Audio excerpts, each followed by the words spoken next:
স্বাগতম জনাইছো।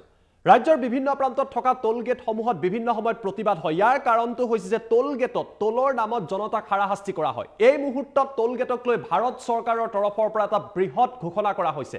যিসকল স্থানীয় লোকে একমাত্ৰ আধাৰ কাৰ্ড দেখুৱাই দিলেই তেওঁলোকক বিশেষ পাছ প্ৰদান কৰা হ'ব। অৰ্থাৎ টোল গেটৰ কাষত থকা লোকসকলে এতিয়াৰে পৰা টোল কৰ দিব নালাগে। আমি জনাইছো ফাৰ্ষ্ট টাইমত কেইবাটাও গুৰুত্বপূৰ্ণ খবৰ। টোল গেটক লৈ ভাৰত চৰকাৰে এই মুহূৰ্তত বৃহৎ ঘোষণা কৰিছে। লোকসভাৰ মজিয়াত এই মুহূৰ্তত নীতিন গাডকাৰীৰ তৰফৰ পৰা এই ঘোষণা কৰা হৈছে। টোল গেটৰ কাষত থকা লোকসকলে টোল কৰ দিব নালাগে। এই মুহূৰ্তত এই কথা ঘোষণা কৰিছে ভাৰত চৰকাৰৰ তৰফৰ পৰা।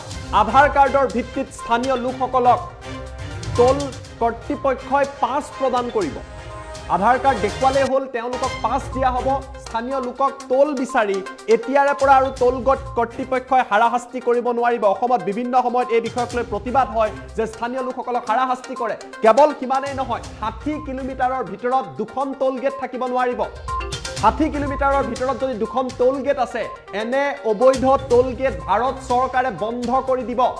আগন্তুক 3 মাহৰ ভিতৰত এই টোল গেটসমূহ বন্ধ কৰি দিয়া হ'ব। আৰু লোকসভাৰ মজিয়াত কেন্দ্ৰীয় মন্ত্ৰী নীতিন গাডকাৰীয়ে এই কথা এই মুহূৰ্তত ঘোষণা কৰিছে। কেন্দ্ৰীয় পৰিবহণ মন্ত্ৰী নীতিন গাডকাৰীৰ তৰফৰ পৰা এই কথা ঘোষণা কৰি উল্লেখ কৰা হৈছে যে বৃহৎ ঘোষণা।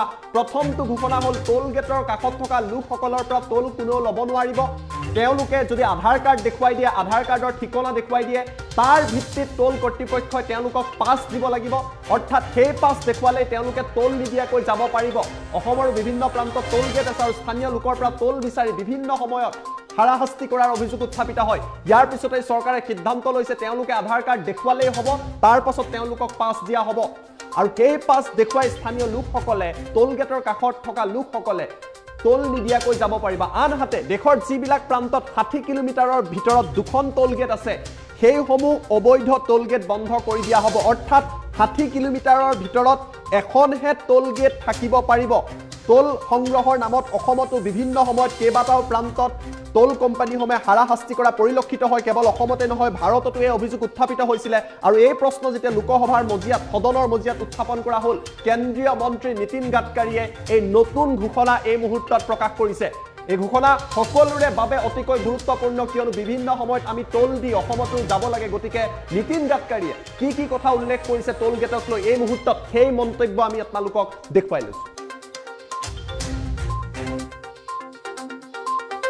और वहां टोल आधार के कार्ड के ऊपर, जिसके बाद आधार का कार्ड और वहां टोल है, तो आधार का कार्ड देखकर मानकर उसको तुरंत पास इशू किया जाए।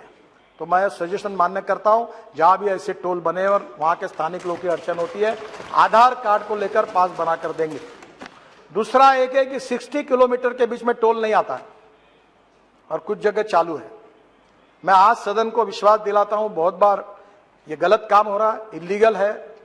मैं बार बार कहता हूं, पर पैसे मिलते इसलिए डिपार्टमेंट हाँ करते हो। हाँ, ये इनका कितने दिन मेरे से झगड़ा किया इन्होंने, भोले जी ने बहुत। अब मैं बता रहा हूं कि इसके बाद 3 महीने के अंदर 60 किलोमीटर के अंदर एक ही टोल नाका होगा, दूसरा होगा तो वो बंद किया जाए। क्योंकि लोगों को जरूर है कि हमें पैसा भी चाहिए, इसका मतलब लोगों को तकलीफ नहीं देनी चाहिए। आधार के कार्ड के ऊपर, जिसके बाद आधार का कार्ड और वहां टोल है, तो आधार का कार्ड देखकर मानकर उसको तुरंत पास इशू किया जाए।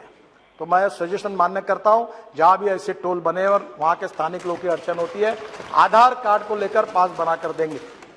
दूसरा एक है कि 60 किलोमीटर के बीच में टोल नहीं आता है और कुछ जगह चालू है। मैं आज सदन को विश्वास दिलाता हूं, बहुत बार ये गलत काम हो रहा है, इलीगल है।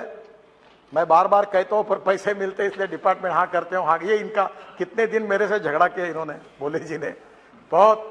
अब मैं बता रहा हूं कि इसके बाद 3 महीने के अंदर 60 किलोमीटर के अंदर एक ही टोल नाका होगा, दूसरा होगा तो वो बंद किया जाए। क्योंकि लोगों को जरूर है कि हमें पैसा भी चाहिए, इसका मतलब लोगों को तकलीफ नहीं देनी चाहिए। आधार के कार्ड के ऊपर, जिसके बाद आधार का कार्ड और वहां टोल है, तो आधार का कार्ड देखकर मानकर उसको तुरंत पास इशू किया जाए।